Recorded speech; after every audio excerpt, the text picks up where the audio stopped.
Mark chapter 3, series of messages from this wonderful gospel. Mark chapter 3. For our text this morning, we're going to be reading verses 7 through 12.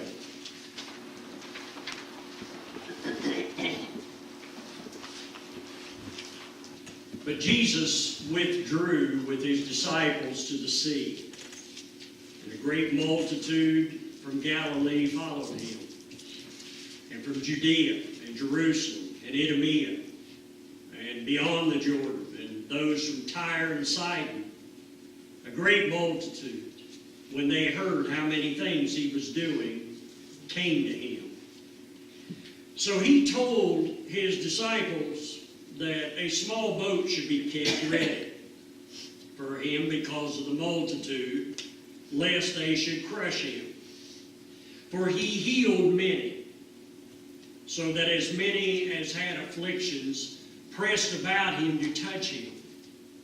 And the unclean spirits, whenever they saw him, fell down before him and cried out, saying, "You are the Son of God." But he sternly warned them that they should not make him known. In 1994, British rock star Rod Stewart drew a crowd of 3.5 million people to a concert in Rio de Janeiro, Brazil. On January the 16th, 2015, a crowd of nearly 7 million people showed up on a rainy day just to get a glimpse of Pope Francis when he visited the city of Manila in the Philippines. Between April 21st and May 3rd of 1865, over 7 million people gathered along the train track that ran from Washington, D.C. to Springfield, Illinois, to pay their final respects to our assassinated President, Abraham Lincoln. Between May 30th and June 3rd, 1973, a crowd of 3.2 million people gathered on the Yeouido Plaza airstrip in Seoul, South Korea, to hear Billy Graham preach. Huge crowds show up at sporting events to cheer on their favorite team. Huge crowds show up at political rallies and conventions to show their support for their favorite candidate. And yes, sometimes huge crowds show up to demonstrate or to protest and riot in the streets. Jesus was no stranger to huge crowds. When Jesus performed his miracle of the feeding of the 5,000, most Bible scholars agree that including all the women and children that were there that day, that the crowd probably numbered somewhere between 10 and 20,000 people.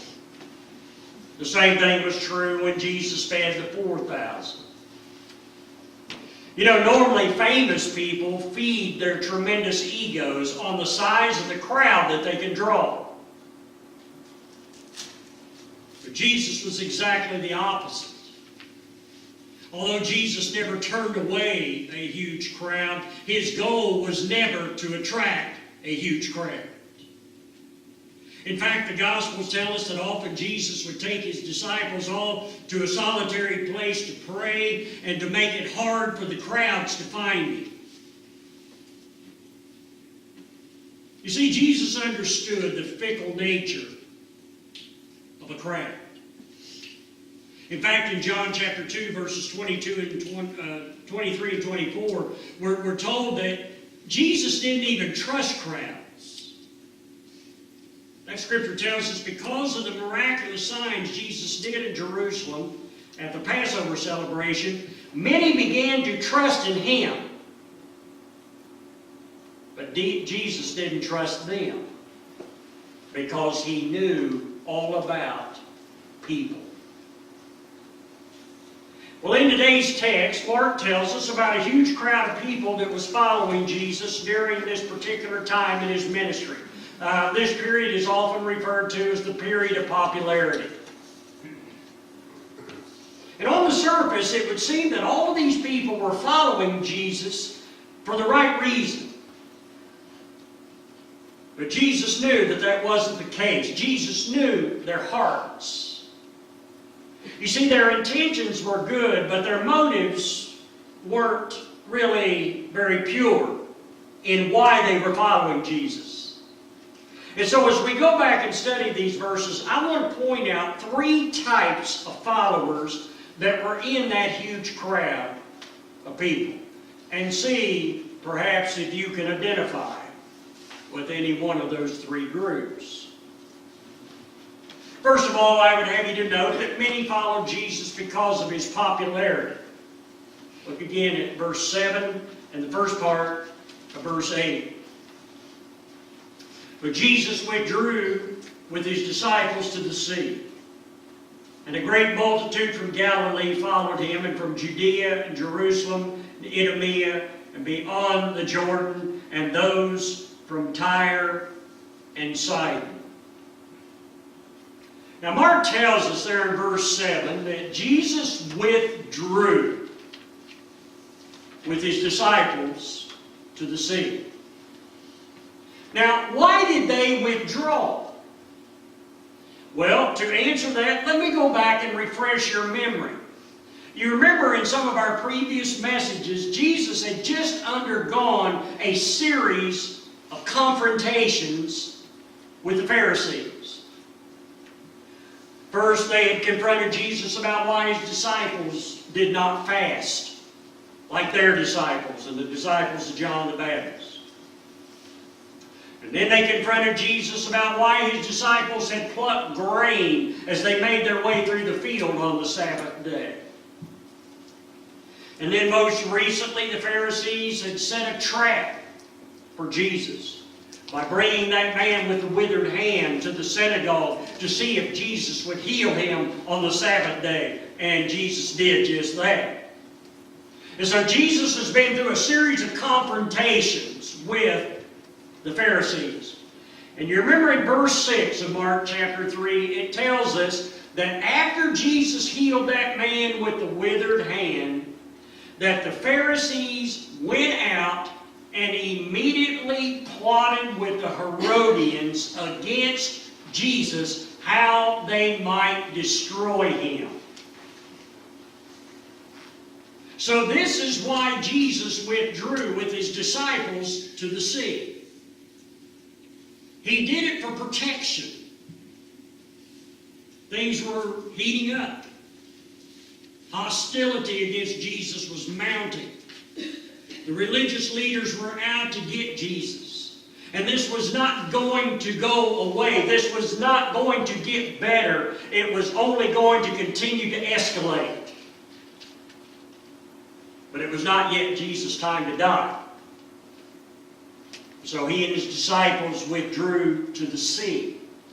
In other words, they moved to a more private location to get out from underneath the watchful eyes of the Pharisees and the Herodians. Now, just who were these disciples, this multitude that Mark is talking about? Well, we only know a few of these people by name. And I'm going to mention those people by name just a little bit later. But for now, we need to understand that most of these disciples, most of this multitude was just nameless. And the word that Mark uses here for disciples simply means learners. Now you remember back in Mark chapter 1 when Jesus taught in the synagogue in Capernaum that the people were amazed at his teaching, because he taught them as one having authority and not as the scribes. And you remember on that same day, Jesus drove the demon out of the demon-possessed man in that same synagogue. And verse 28 of chapter 1 says, and immediately his fame spread throughout all the region around Galilee. Later in Mark chapter 1, verses 40 through 45, Jesus healed that leper. You remember that account?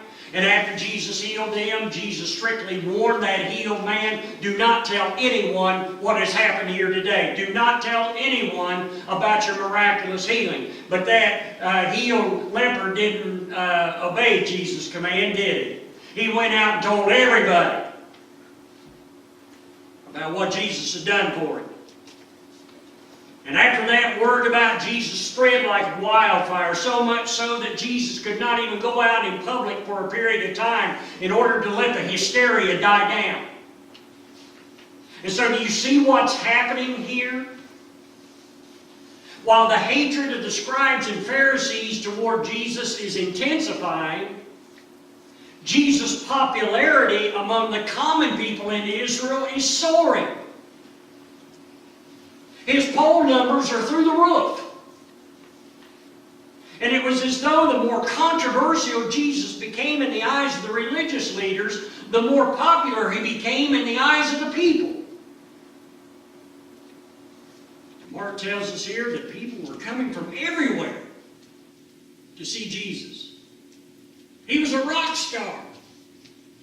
He was a celebrity. Mark tells us that people came from all over Galilee and all over Judea and from the nation's capital in Jerusalem. And people came from as far south as Idumea, which was in the desert region south of Judea that was inhabited by the Edomites, the descendants of Esau from the Old Testament. And Mark tells us people came from as far north as Tyre and Sidon. And so geographically, what you've got going on here is that some people were traveling 100 to 200 miles just to see Jesus. His popularity was soaring. And everywhere Jesus went, the crowd just kept getting bigger and bigger. Everywhere they would go, they would just pick up more and more people following. In fact, by this point, some commentators believe that there may have been tens of thousands of people following Jesus around everywhere he went. But the question is, why? Why were they following Jesus? Was it because of his teaching? Was it because of his preaching?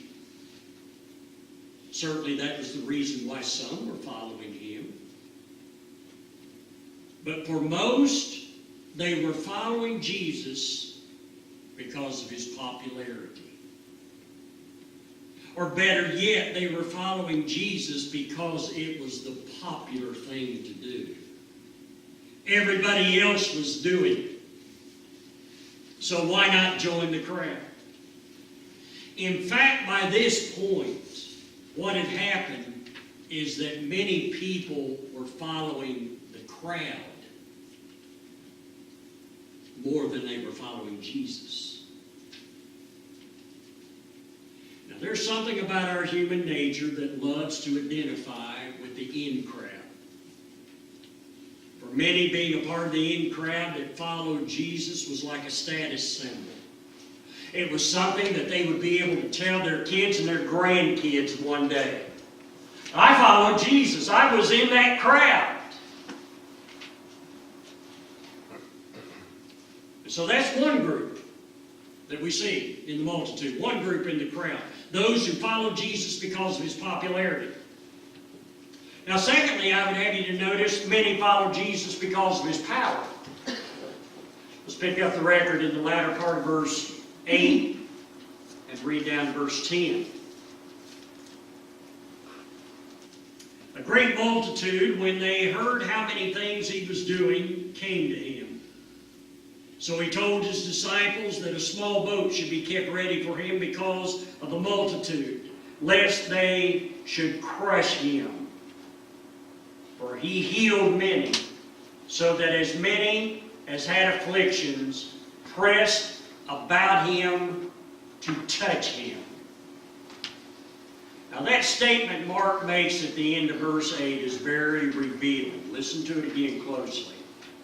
Mark said a great multitude, when they heard how many things he was doing, came to him. We need to understand that in those days, medical care was virtually non-existent. There were no hospitals. There were no 24-hour emergency clinics.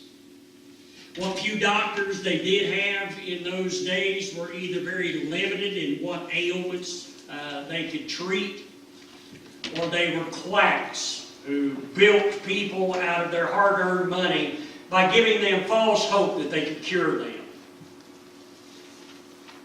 But then along comes Jesus.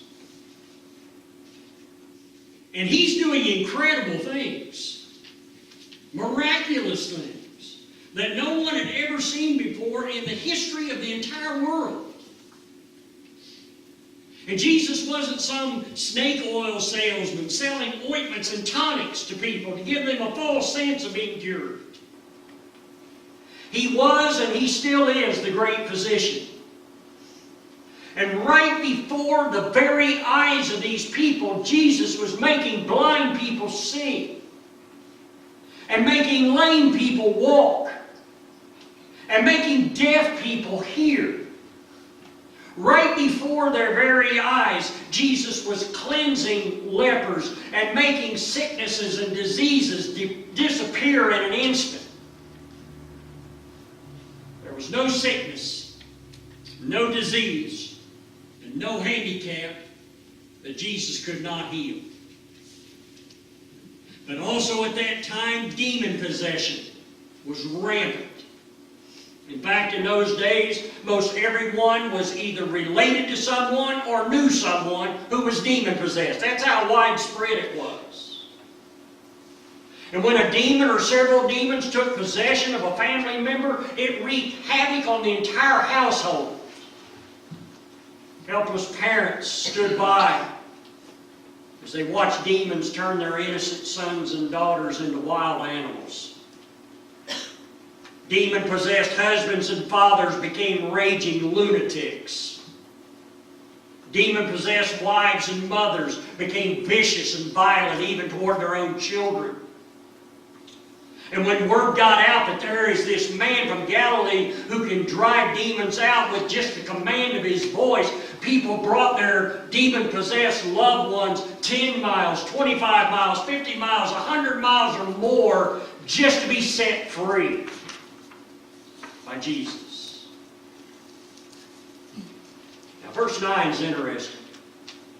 Notice what Jesus told his disciples to do. It says, so he told his disciples that a small boat should be kept ready for him because of the multitude, lest they should crush him. You ever been in a crowd that you felt like it was so big, you felt like you were being crushed? We hear all the time in the news people being stampeded to death in huge crowds. This is what Jesus sensed was about to happen. So he told his disciples, have a boat ready for us to get into so we can get away from the pressing crowd. You know, not only does this give us some idea of just how huge the crowd was, it also gives us some insight into their mindset. Everyone is pressing around Jesus with one purpose in mind. They just want to touch it. They just want to touch Jesus. They have heard how Jesus stretched out his hand and touched that leper, and how he was immediately cured of his leprosy. Of course, we remember the account of that woman who had the issue of blood for 14 years, who made her way through the crowd of people that one day and reached out and touched the hem of Jesus' garment and was immediately healed.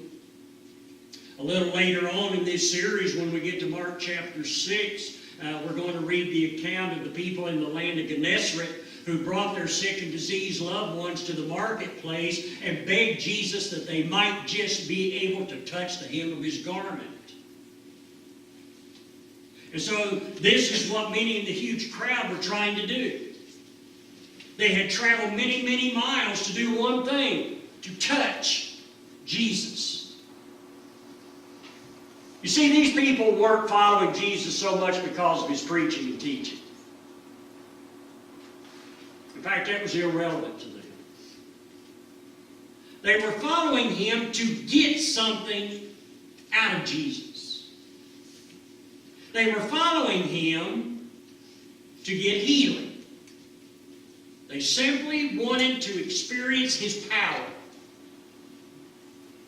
But you know what? Jesus didn't drive those people away, nor did he scold them for following him for selfish reasons. Because Jesus is full of compassion and mercy towards those who are hurting. And verse 10 says, "For he healed many, so that as many as had afflictions pressed about him to touch him." Now Jesus knew good and well that once these people got what they came for, once they were healed or their loved one was healed, he knew that many of them would just turn around and go right back home and they would not follow him again. He knew that. Remember, he knew crowds. He knew people. Have you ever had someone become your friend or try to get close to you just because they wanted to get something out of you? Like money, or they wanted you to help them get a job where you work. And then once they got what they wanted out of you, you hardly ever heard from them or saw them again. You know, sadly, that's the way a lot of people treat Jesus Christ. Many who profess to be followers of Christ are not seeking a close personal relationship with the Lord. They don't really desire to make any changes in their lifestyle or their habits. They're not seeking to grow spiritually. They're not really looking to serve the Lord or to make a deep life-changing commitment. They're just following Jesus for what they can get out of it. They're following Jesus because they or a loved one is having a health crisis, or because they've had a major financial setback, or because they want to have their upcoming wedding in the church, or because their marriage is on the rocks. And their hope is to just reach out and touch Jesus long enough to get him to fix whatever's broken in their life. And once he does, they vanish. And you hardly ever see them in the church again. You see, many in that crowd followed Jesus because of his popularity. And many followed Jesus just because of his power. But then there were a few who followed Jesus because of his person. Look again at verses 11 and 12.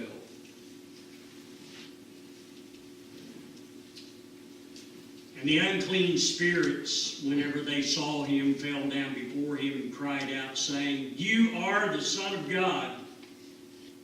But he sternly warned them that they should not make him known. There's a testimony here in these two verses about the person of Jesus that comes from the most unlikely of sources: the demons. The demons fell down before Jesus and they cried out, "You are the Son of God." The demons were acknowledging a truth that most of the people in that giant crowd had failed to even recognize. The demons recognized that Jesus was not some popular celebrity. The demons recognized that he was more than just a healer of the sick and diseased. The demons recognized that Jesus is the Son of God. James 2:19. You believe that there's one God, you do well. Even the demons believe. And do what? Tremble. They tremble. You remember, Jesus has all authority over the demons. And in verse 12, Jesus sternly warned the demons not to tell anyone who he is. Why? One reason was because he didn't need their testimony. He didn't need demons telling people who he was. But the other reason is because he knew that if they broadcast his true identity, that it would stir up the hostility toward him even more, increasing the likelihood that Jesus would die in a manner other than the cross. And that he would die at a time that was not in accordance with God's timing. And so Jesus told those demons, don't say one word about who I am. But here's the point I want to make. The demons were not the only ones who knew Jesus was the Son of God. You see, in that huge crowd of people, there was a handful of men who had come to know that Jesus is the Son of God. And they were not following Jesus because of his popularity. And they were not following Jesus because of his power. They were following Jesus because of his person.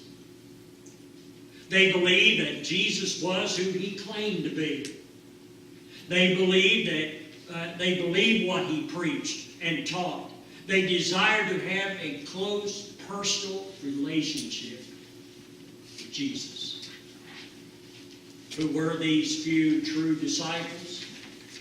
They were those 5 men that Jesus had called earlier. You remember them? The 4 fishermen? Peter and his brother Andrew, James and his brother John, and Matthew, the former tax collector.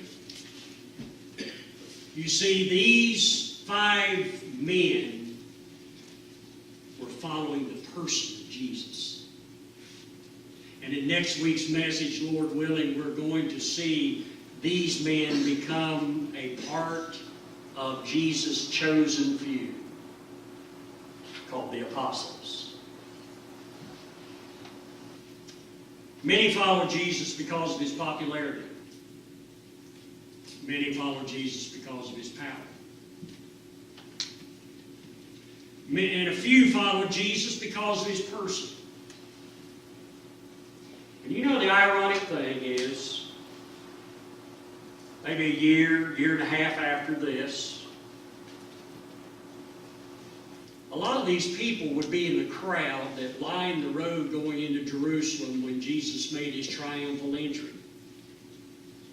They were part of the crowd. And an even greater irony is that before that week would be over, many of these same people would be in that crowd shouting, "Crucify him." Jesus knew the hearts of the crowd. And so today, as we bring this message to a close, I want to ask you a simple and very soul-searching question. Why are you following Jesus? Why are you following Jesus? Are you just a Sunday morning follower? Doing your 1-hour weekly religious duty? Are you following Jesus so you can get God's blessings here on earth and get to go to heaven when this life is over? Or are you following Jesus because you truly believe that he is Christ, the Son of the living God?